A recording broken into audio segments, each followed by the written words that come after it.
Hey guys, you're in a nutshell with me, Ina. Para sa mga suki ko dito sa channel, baka maalala ninyo, no? Nasasabi ko na, I think a few times, more than a few times, na isa sa, what I think, no, isa sa mga palagay kong magiging next problem o next issue na haharapin ng immigration officials here in Canada is the surge in the number of undocumented people who are going to be here. Undocumented population.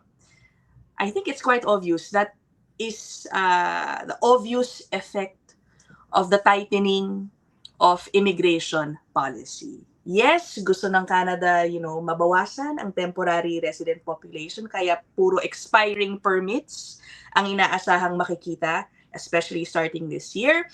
But the reality is, syempre, meron at merong hindi voluntarily naaalis. Diba? I think ano naman yun, logical observation or analysis of what is going to happen. At sakto, no, meron tayong nakitang article na pag-uusapan natin with Attorney Jake Aguilar ng JCA Law Office.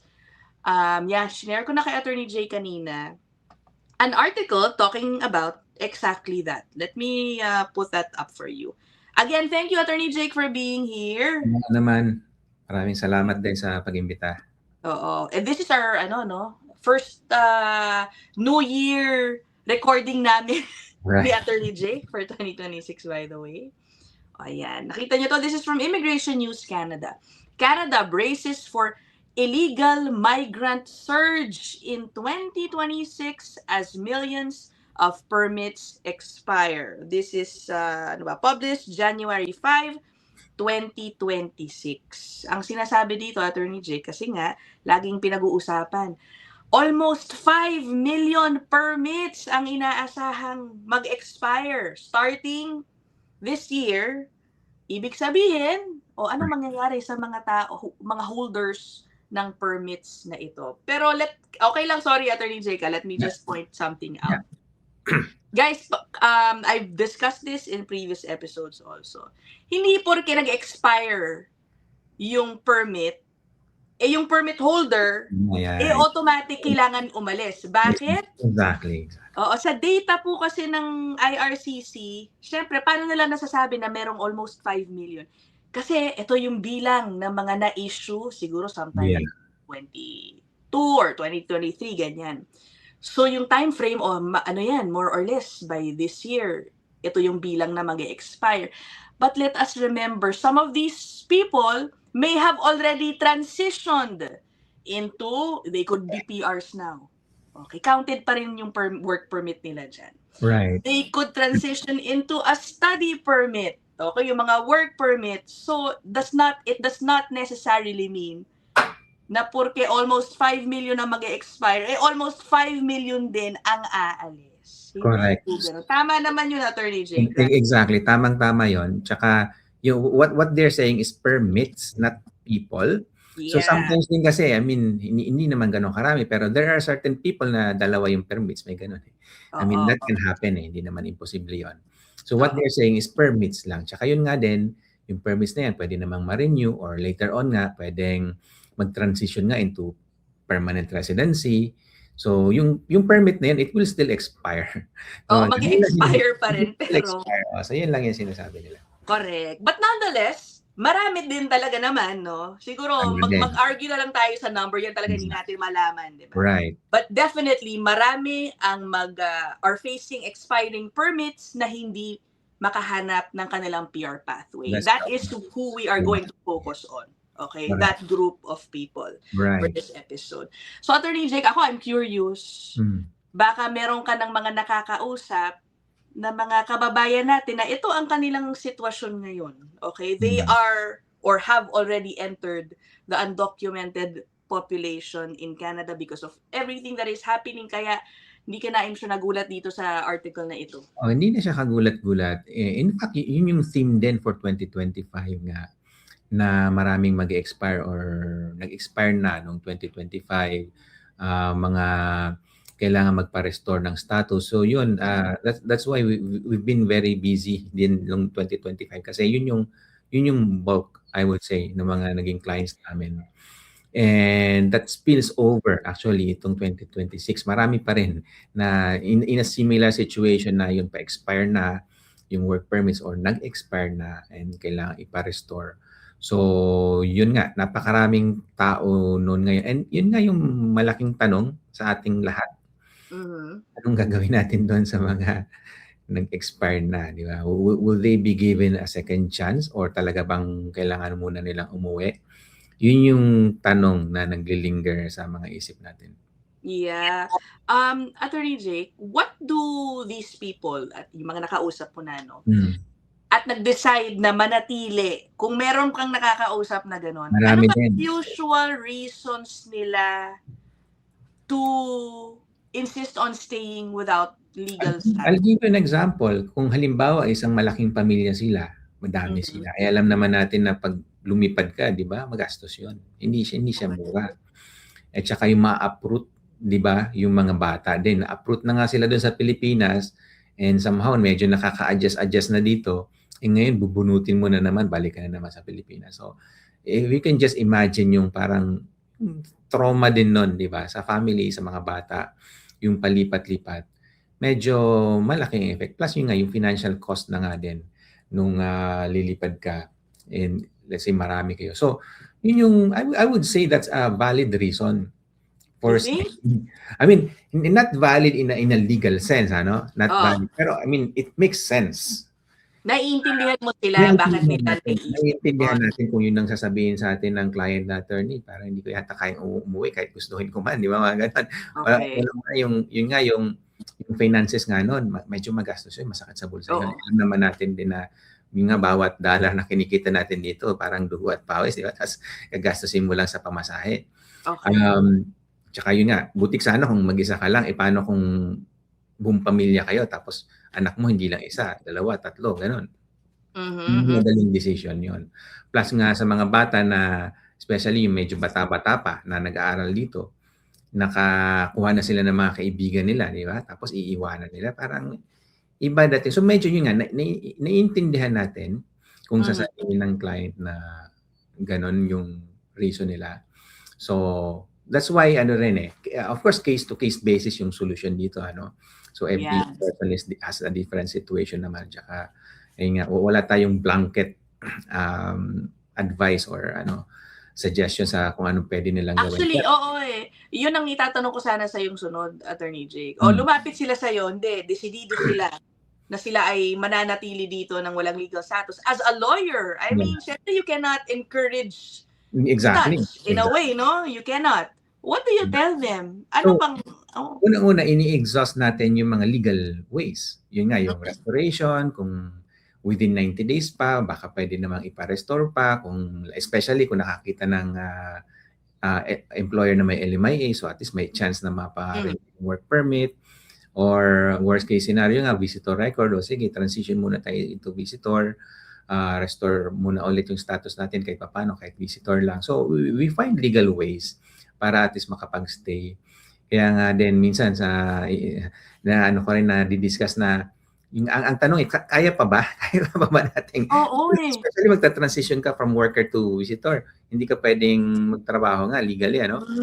Kaya mo ba yun? Hanggang saan mo kaya ba? So yung mga ganun, ini-explore namin yun.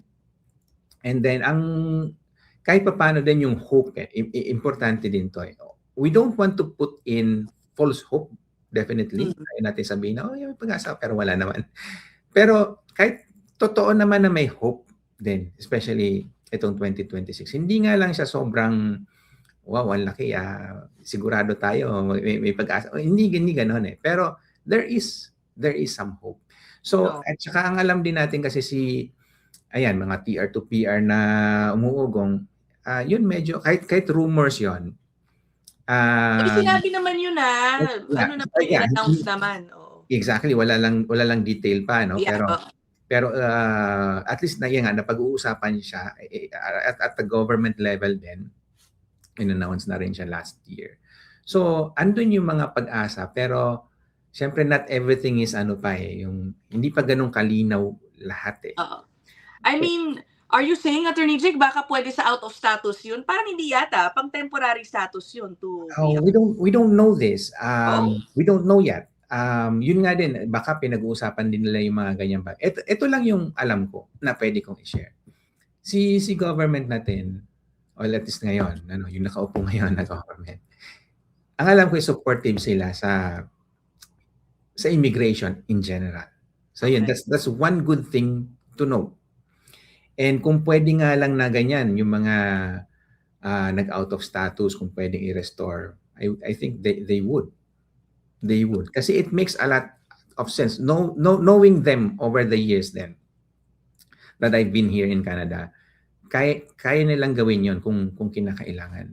Oh. And maganda yon kasi it supports their reputation nga din na isinusulong nila na Canada is one of the best places to be or to go, to migrate, work, to become a permanent resident. So, kumbaga, they have to treat those who tried well, yung mga sumubok pumunta dito, nakipagsapalaran na nga, estudyante, worker, etc. Kailangan nilang suportahan yon. So, kailangan nilang alagaan yon. So, may mga competing interest, yung iba nga ayaw ng ganon. Pero what I know from our government today, supportive sila sa ganyan. So, they will do that if they can. Of course, with proper consultation din sa mga ibang constituents nila. So kaya din hindi nila magagawa yun ng ganun-ganun na lang kasi nga may opposition pa. Hindi naman ito parang one-sided na they just do whatever they want, di ba? Pero we've seen this happen din before. Yung nga, panahon ng COVID, medyo extraordinary yung situation na yon.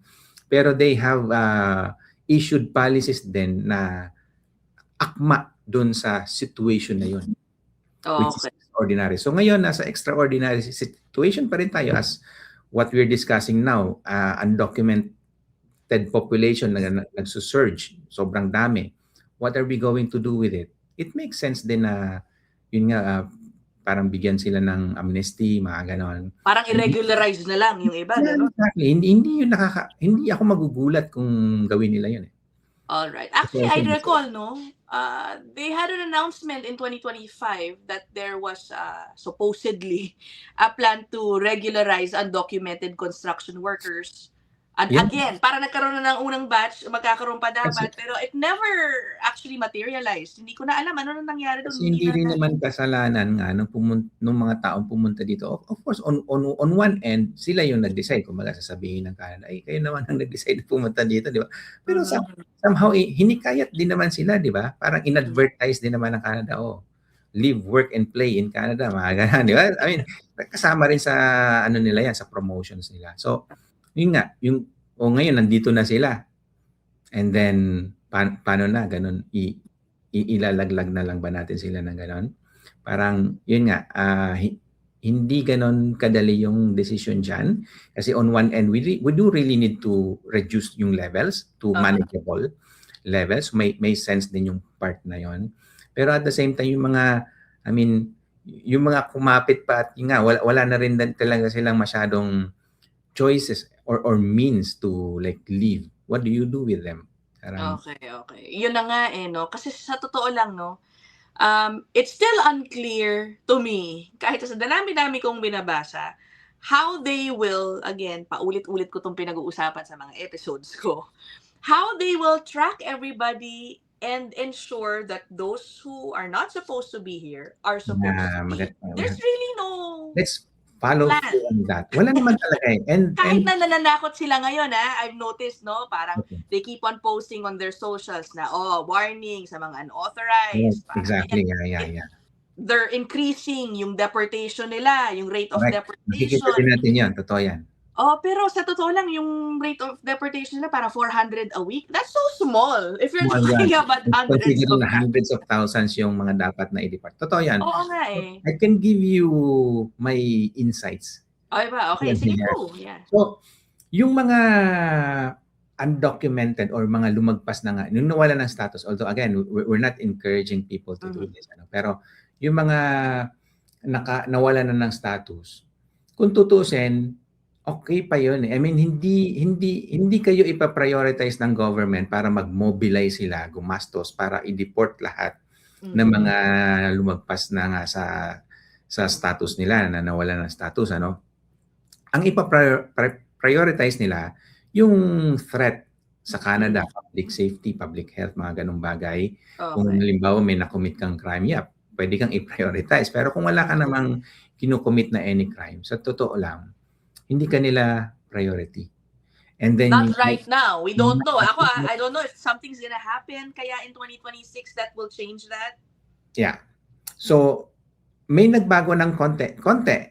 Pero ito muna, I don't know kung nakwento ko na sa inyo one time na may nakilala nga ako na more than 10 years na dito na undocumented. Tapos, nahuli pa siya ng police twice. Pinakawalan lang siya ng police kasi sabi ng police, hindi ko naman issue to. This is an immigration issue. Hayaan mo na hanapin ka ng immigration. Ay, wala akong involvement dito. Kumbaga, pinakawalan lang siya. So anyway, ayun, wala nangyari sa kanya. And then, ang ano naman nga din, ang immigration, hindi nga din sila magmo-mobilize kung wala rin naman nagsusumbong. Kumbaga, if you're not a criminal or anything, wala kang ginagawa, hindi ka nila din ibabother eh. Pero wala ka nga lang status. Yun lang, para bang mahirap nang gawing regular yung status mo unless na ma-sponsor ka as a spouse or common spouse. Yun na lang yung medyo pag-asa. Or maybe even under humanitarian, pero again, maliit lang na percent yung nagiging PR under humanitarian. Oo nga. So may pag-asa pa rin, is not totally zero. So kahit gaano katagal ka na sa Canada na walang status, it's not that wala ka ng pag-asa maging regular yung status mo or maging PR man. Meron pa din. Lumiit siya, yes. Pero it's not a zero chance. So pwede pa rin. Ngayon ito lang, dagdagan ko lang kasi nga sa 2025, 2026 medyo maingay eh. Maraming citizens nga na nagrereklamo kasi sila daw walang trabaho. So bakit ang dami ko kasi na sabi I'm just paraphrasing kung ano sinasabi nila. Ako nga walang trabaho tapos ngayon nagpapasok kayo naman ng maraming tao dito. So bawasan natin mga ganun. So maraming mga may ingay na ganun. Kaya din uma-action si gobyerno kasi syempre nagre-reflect yun sa government na parang inefficient kayo nagpapasok nito tapos yun, kaming mga citizen walang trabaho. Kasalanan nyo to, which is the exact narrative na ginagamit ngayon ng opposition. Kaya nga din yung pagdating sa ngayon, pag nag-election daw, I don't know if you're following this, medyo 50-50 eh. We don't know who's gonna win eh. So parang, kumbaga hindi pa ganun ka secure yung position ng current government natin. So kailangan nilang ipakita na, may ginagawa kami ayan, tinan nyo, nagbabawas. May pinadeport kami 400. Pero 400, yun nga napaka-continue. Pero yun, para at least may maipakita sila sa publiko hanggang humupa yung sitwasyon, hanggang bumaba yung unemployment rate, which is bumababa naman kahit papaano, pababa naman siya. And then if it goes below 6% nga, at least yung masasabi natin, okay na ulit. Hayaan nyo na, parang huwag na natin pagkaabalahan yung mga walang status dito. As long as wala silang ginagawang masama, hayaan mo sila. Ganun lang. Oo. Well, one thing, naalala ko lang, may kinukwento ka, tungkol dun sa mga taga dito na nagreklamo nga na walang trabaho. Ako rin, I've spoken to some people, mga Pilipino rin to, who are, in a way, complaining also tungkol dun sa mga anak nila na totoo, hindi daw makahanap usually yung ng job ngayon dahil occupied na kay correct. So many TFW. So I think may merit din, Exactly. There's merit. May merit din naman na talaga. Ngayon, you mentioned yung napag-usapan natin yung 400 a week na dinideport. Guys, alam niyo kung basahin niyo po yung CBSA data, tama si Attorney Jake. These are people who have committed crime. Okay? Now, let's focus on the overstaying lang, na wala namang ginagawang krimen. Okay? Is overstaying already a crime? Considered a crime? It's not a crime, no. It's not. No, it's not. Okay. Basta, overstaying tayo, okay? Nakalimutan ko may debate, may discussion dyan na technically hindi siya crime, but it's illegal. Paano ba yun, Attorney Jake? Yeah, magandang tanong yan. Yung pag sinabi natin crime, violation siya ng criminal code. Okay, You okay. have that code. Pag wala yung violation dun sa code, hindi siya crime. It's Ano a tawag sa violation. kanya if it's bawal? Bawal siya, illegal siya, unauthorized siya, pero hindi siya crime. Crime is different. Gets. May different stigma pag sinabi mong crime yung kinomit. Ayan, We have a okay. code for that. Kahit sa Philippines, may sarili tayong penal code. Sa Canada, may criminal code of Canada din. So it has to be defined under that code para masabi natin siyang crime. If it's not defined under that code, hindi siya crime. Ayan, o at least, naliwanagan na rin ako tungkol sa issue na yan. Okay, pero pag-usapan natin yung overstaying. Sabi nga, hindi sila priority. But then, parang pinaparamdam ng IRCC na, you should not stay, ganito, ganyan. Ikaw ba, Attorney Jake, baka naman nga don't you see any adjustment happening on the part of CBSA to target in a way yung undocumented people na overstaying without committing? Meron pag may nagsumbong. Ganun pa din. Yeah, ganun pa rin. Yeah. Tsaka nakita ko yan, yung sinasabi mo na medyo gumagastos sila sa promotion. Yun nga, nakikita ko din yun na minsan ang galing sa Government of Canada, parang yung work, unauthorized work is parang consequences niyan. May mga consequences yan. Parang yun nga, nananakot. Pero tingin ko is just that. I don't want to parang go against the public, government promotions. Pero tingin ko, yun nga, gusto lang nilang ipakita yung image na, we're doing something about this. Nag-post kami nag-warning kami. Mga ganun. So yun nga, it's more on that. Pero yung actual nga din, again, depende lang yan. Pag may nagsumbong, I don't think they will spend a lot of resources din talaga na i-hunt down isa-isa yung mga nag-overstay. I mean, walang sense yun para sa akin. Lalo lang pinahirapan ng Canada yung sarili niya. Unang-una kasi, kahit paano yung underground economy na tinatawag, significant din yun. Hindi man siya legal per se, pero for almost any country, andyan siya at saka tinotolerate siya. May ganun talaga underground economy. Ganon? Meron talaga yon. Okay. Tinotolerate, you say? Tama ba yun? Tolerate. I would say tolerate. Hindi encouraged, but tolerate. Parang hinayang. Kasi nga, kahit pa paano, may benefit pa din sila. I mean, I think inaral namin to one time, long ago, nung estudyante pa ako, na yun nga, yung underground economy, almost all economy has it.